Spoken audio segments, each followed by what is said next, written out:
Spencer, how you doing, whatever. babe? I'm doing so good. I called you babe. I just called you babe. Did you catch that? I'm kind of a babe.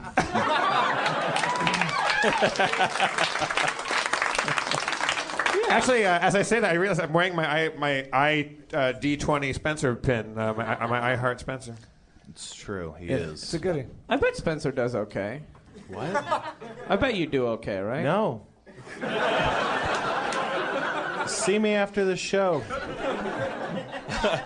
He'll explain to you. I'll tell you why. I have a bulleted list. At the top is I make bulleted lists. Are you a list maker? Oh yeah, it's awesome. It's like because if I don't have a list, I'm just like I'm thinking of everything. I'm like, okay, I need new shoes at some point. But today I got to go to the bank, and in a bit I have to do something, and then there's someone I want to talk to. But so if you have it on a list, it's not swirling around in your head. It's just there. Right. And then you can think. That terrifies me because I like when do you make the list? Like And before you go to bed at The night? second you think of a thing, write it down in a list of stuff you have to do. I want to be one of those people. And you can't do it with electronics. You have to do it analog style. You have to write it down. Okay, all right. And electronics okay. are awesome, but I mean, for writing a list, like you have to think. I have a pencil in my pocket with which to write down God steps damn it. on a list. I don't know. I think this is actually the God baton being passed right now. Yeah. Well, no, yeah, yeah. Spencer's Jesus and I'm God, and Jeff is Ralph. And I'm Muslim. I love Spencer. Like I love my little paper notepad. It's nice. Just the physical act of writing something down makes my brain remember it. Typing it in, not so much. Like, Jesus is in the Quran, isn't he? Isn't he doesn't he have a cameo or something? Isn't there like a? No, if we want to get into it, someone's like, yes. Who said that? Are you? I'm an atheist. She's an atheist. Okay. Were you ever not an atheist? No. Okay. You've read the Quran? Just to be like, oh, bullshit. Yeah, Jesus is in the Quran. The only difference is that once he dies, he does not come back. And he is not the Son of God, but he is a prophet. Right. Which is, like in Jesus Christ Superstar, which is the best telling of that myth in the fucking world. Like, it's awesome. Like, it's a pretty heroic act to get fucking murdered and be cool with it. Like, that's enough. I don't need to then see you at the grocery store the next day. I don't need magic tricks. Like heroism is as simple as being human and being like cool with people beating the shit out of you. Yeah. And there were a lot of people that well, anyways, all right, fuck it. Were you raised Muslim? Yeah. Are you still practicing? I mean, are you, Can I not answer that? Because people will listen to it. And we're not the most laid-back people. All right. That's such a bummer. Yeah, chill out, Muslims. I know. Right? No. I mean, just people being bummed out about other people. It's very hard for me to say anything about Islam that isn't completely agreeing with Islam is a very difficult thing. Which is not to imply that that's what I would have said. Right. As a possibly very good Muslim. Yeah. But potentially perfect Muslim. Perfect Muslim. Joseph Campbell says like religion loses its function the minute it becomes opaque. Like it's supposed to be like a stained glass window. You can get as ornate as you want. You framing it because you're drawing the audience's attention to a thing that's there that they never notice otherwise. So yes, get festive, get crazy, get ceremonial, get ritualistic. But the moment it becomes opaque and blocks the very thing that you're supposed to be drawing the attention to, which is this non-corporeal thing, this light that shines through it. Anyways, so if you're making a religion out there, it becomes all about ritual. Try to keep one foot out. That's the other. It's like the hokey pokey religion. Like it's important to kind of straddle, I think, the line between the Bible being a newspaper and Dungeons and Dragons. And that goes for atheists too, by the way. Like your Bible is science, and which is a fucking great religion because it's a bunch of priests like joining hands and looking for the unknown. But if you like, the whole point is that there's something that's unknown. Sorry, fuck. I'm sorry.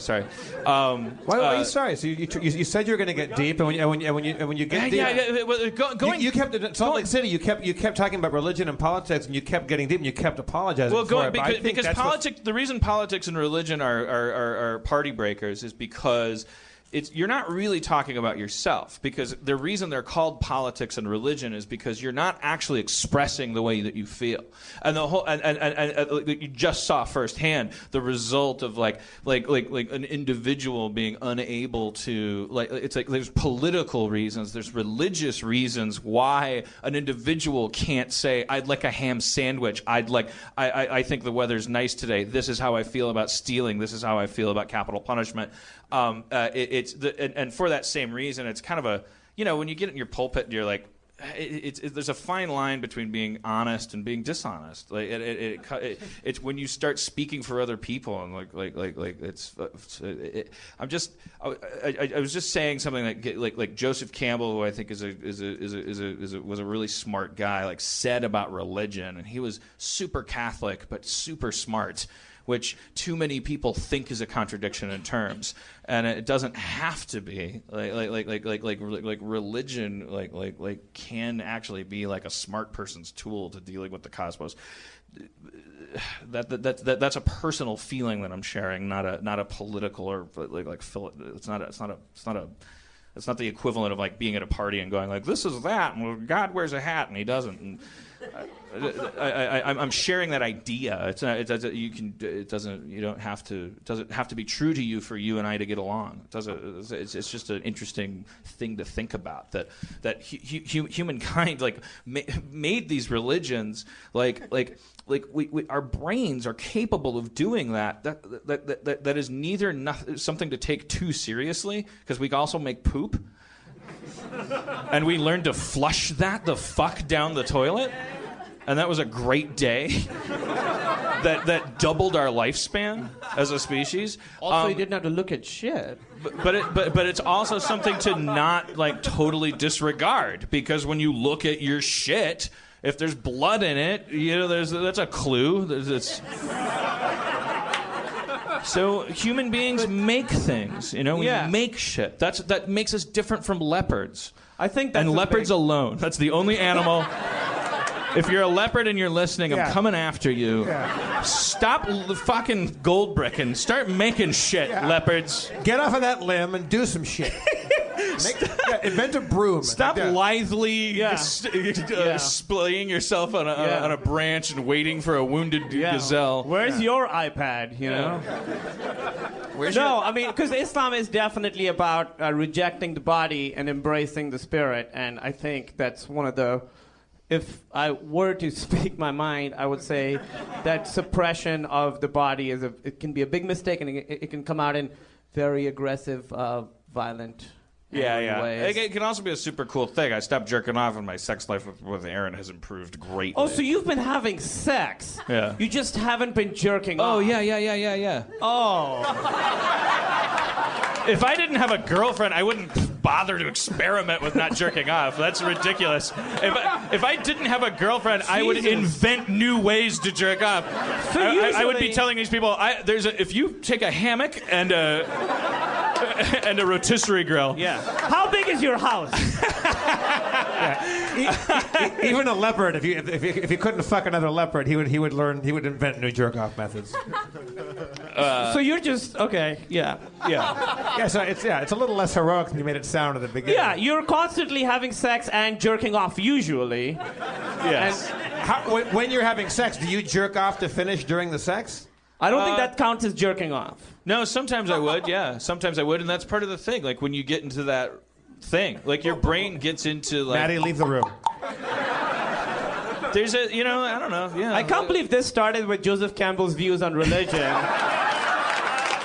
And that same exact thought. This is the same thought. Do you jerk off when you finish sex? Oh, yeah, sometimes, Yeah. It's like we're like The View without the order. Yeah, I like it. I think that stuff belongs in the same conversation. No, I think so too. And because we're all about suppression of sex, sexual drive, and I truly, I mean, we live in a world of even appetites, food, everything. There's 6 billion people in the world, so now at this point, if you started to lower your guard, there's a million predators that would immediately do shady shit. Same thing with legalizing drugs, all this shit. But that's the problem of the momentum that we've had. The truth is, on a technical, basis, the truth is, I think we've learned this and we all know this. We just don't know how to put it in practice. That the less inhibitions, and the more self-policing you allow, people. The more you just acknowledge that it's a thing instead of just suppressing and not even. I mean, I literally never got the sex talk. I learned what sex was from watching a porno and being like, this is very wrong. And I had a fever for 3 days. I really did. And there's no sex education in Pakistan at all. Yeah, we've talked about it over and over and over again in our society. It's plain as day. We talk about it in history class how prohibition gave rise to an entire organized crime kingdom of terrible alcohol that make you blind if you drank it. And you make something. That's how we law. are with sex right now. We're in Pakistan having sex that would make us blind.